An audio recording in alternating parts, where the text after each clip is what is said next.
So I've been practicing 15-second counting meditations when I'm irritable. I simply count to 15. So let's try it now.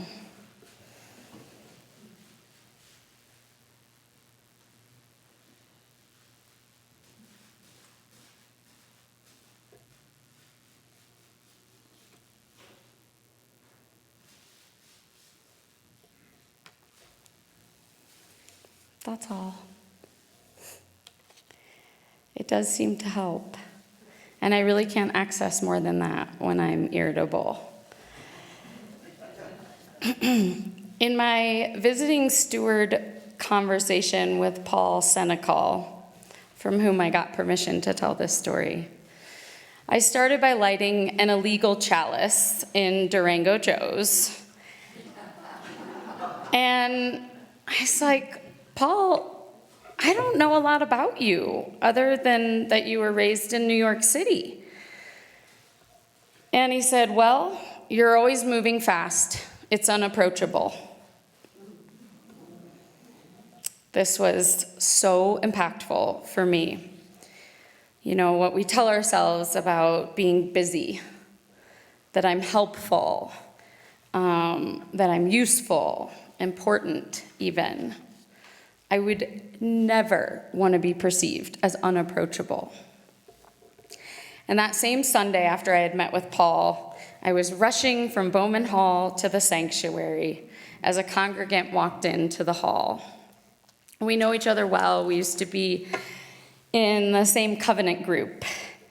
And I stopped myself from smiling and waving without missing a step and carrying on my way.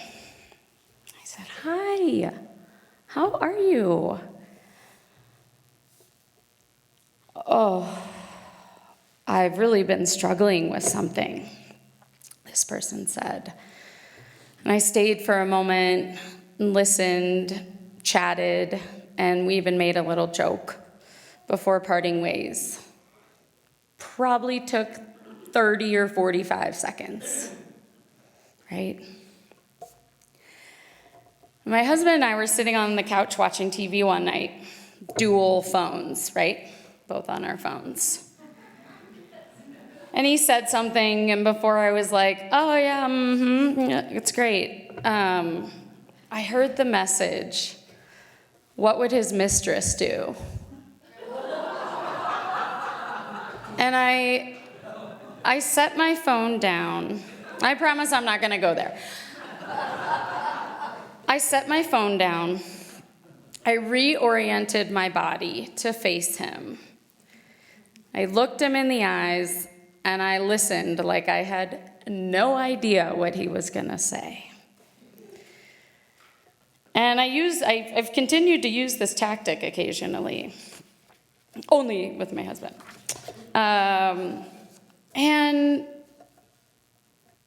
at a 95-year-old landscape client's house Friday, I popped in her back door instead of waving through the kitchen window as usual. She lived in Australia for 9 years with her family when her children were teenagers.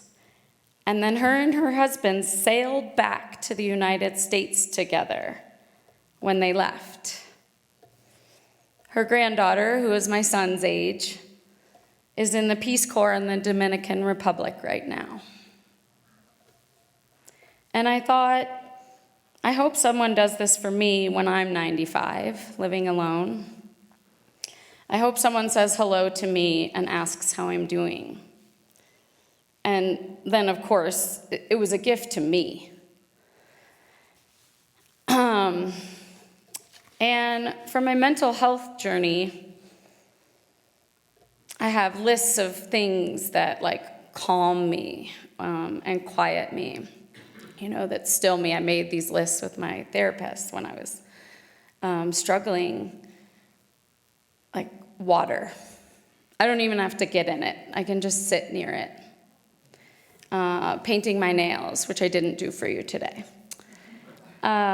Listening to baseball on the radio.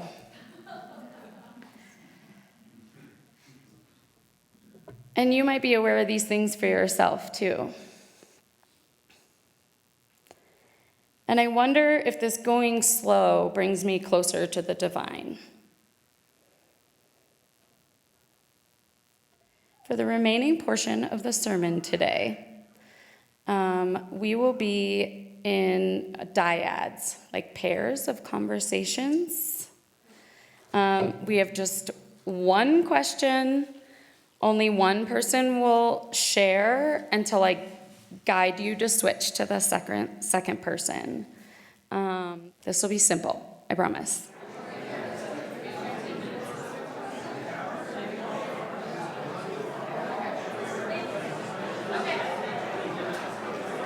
Fantastic.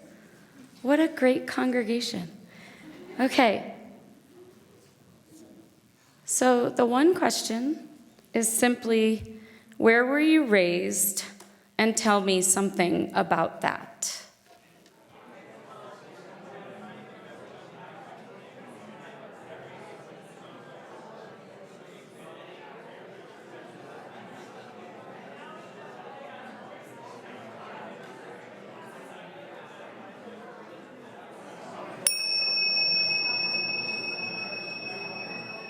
I hope you learned some things that maybe you wouldn't learn at social time, or, that there was some more personal connection. I learned that Jamestown, New York, was where the Crescent Wrench factory was. I mean, there's a lot of towns in the Rust Belt that, had household, solid American household tools, factories. Thanks for doing that. That was good.